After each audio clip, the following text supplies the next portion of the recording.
দেখতে কি সুন্দর হয়েছে আর খেতেও কিন্তু লোভনীয় সব খাবার। হ্যাঁ, আসসালামু আলাইকুম এভরিওয়ান, আশা করি সবাই ভালো আছেন। আল্লাহর রহমতে আমিও ভালো আছি। আজকে আমি আপনাদের সাথে শেয়ার করব বেগুন, পটল আর ইলিশ মাছ দিয়ে দারুণ একটি রেসিপি। আমি এগুলিকে কেটে ধুয়ে পরিষ্কার করে এবার আমি মাছটা ভালো করে কেটে ধুয়ে পরিষ্কার করে ম্যারিনেট করে রেখে দিয়েছিলাম। এই মাছটা এবার ভেজে নিই। এখানে আমি ইলিশ মাছ দিয়ে আজকে কালো জিরা ফোড়নের দারুণ একটি রেসিপি আপনাদের সাথে শেয়ার করব। বলতে পারেন এই রেসিপিটি এই সিজনের সেরা রেসিপি হতে পারে। আর এই রেসিপিটি একবার যে খেয়েছে এর লোভ আর সামলাতে পারবে না, এর টেস্ট কিন্তু মুখে লেগে থাকবে। আমার কিন্তু মাছটা ভাজা হয়ে গিয়েছে, আমি এবার সম্পূর্ণ মাছটা তুলে নিচ্ছি। এবার আমি ওই তেলেই দিয়ে দিলাম আলু আর একটু সামান্য লবণ ছিটিয়ে দিয়ে আলুটাকেও ভেজে নিচ্ছি। যেহেতু আলুটা ভাজতে একটু সময় লাগে তাই আমি প্রথমে আলুটা ভেজে উঠিয়ে নিলাম।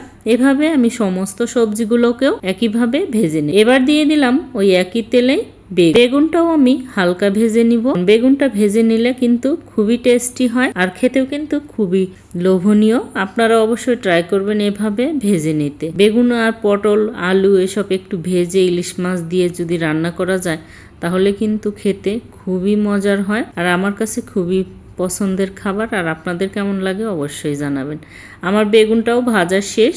এবার আমি আরেকটু তেল দিয়ে এখন পটলগুলো সেমভাবেই ভেজে নেব। পটলগুলোতেও আমি হালকা লবণ ছিটিয়ে দিয়ে এপিট ওপিট করে ভালোভাবে উল্টিয়ে দিয়ে এভাবে নেড়ে চেড়ে কিন্তু আমি সিদ্ধ করে নিব। একদম কড়া ভাজবো না, হালকা ভেজে নেব। যেহেতু আমি পরে আবারও রান্না করব তাই আমি যে পর্যন্ত কালার পরিবর্তন হচ্ছে আর নরম না হয়েছে এ পর্যন্ত কিন্তু আমি ভেজে নিয়েছি। হয়ে গিয়েছে আমার পটলটাও ভাজা। আমি সম্পূর্ণ সবজি একসাথে তুলে নিয়েছি। এই যে দেখুন, এবার আমি ওই তেলেই দিয়ে দিলাম কালো জিরা ফোড়ন আর পেঁয়াজ। আমার মনে হলো আরেকটু তেল লাগবে তাই আরেকটু তেল দিয়ে আমি পেঁয়াজটা হালকা বাদামি কালার করে নিলাম। এখন আমি সেই ভেজে রাখা সবজিগুলো দিয়ে দিলাম। দিয়ে আর একটু ভালো করে মিশিয়ে দিয়ে দিলাম লবণ, রসুন বাটা আর একটু দিয়ে আবারও ভালোভাবে মিশিয়ে নিলাম। এখন দিয়ে দিচ্ছি সামান্য মরিচের গুঁড়ো, ধনিয়ার গুঁড়ো আর হলুদের গুঁড়ো।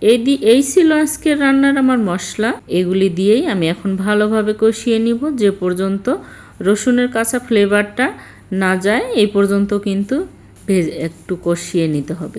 যেহেতু আমার সবজিগুলো আগে থেকেই ভাজা সিদ্ধ তাই বেশি কষাতে হবে না, জাস্ট খালি মশলাগুলো ভালোভাবে কষিয়ে তেল ছেড়ে দিলেই এই পর্যায়ে আমি দিয়ে দিলাম ঝোল। ঝোলটা দিয়ে এবার ঢাকনা দিয়ে কিছুক্ষণ রান্না করে নিব।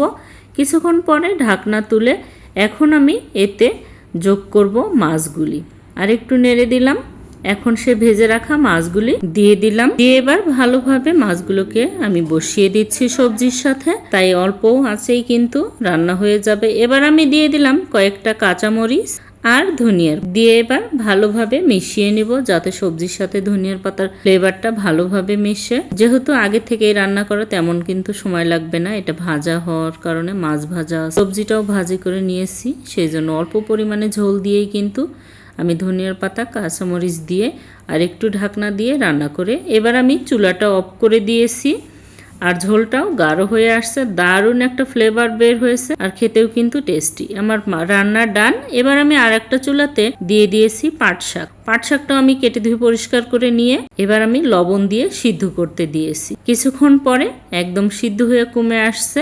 এবার আমি আরেকটু নেড়ে চেড়ে ঢাকনা দিয়ে আরেকটু সিদ্ধ করে নেব যাতে শাকটা কাঁচা না থাকে। এই পর্যায়ে আমি কিন্তু সিদ্ধ করে ফেলবো।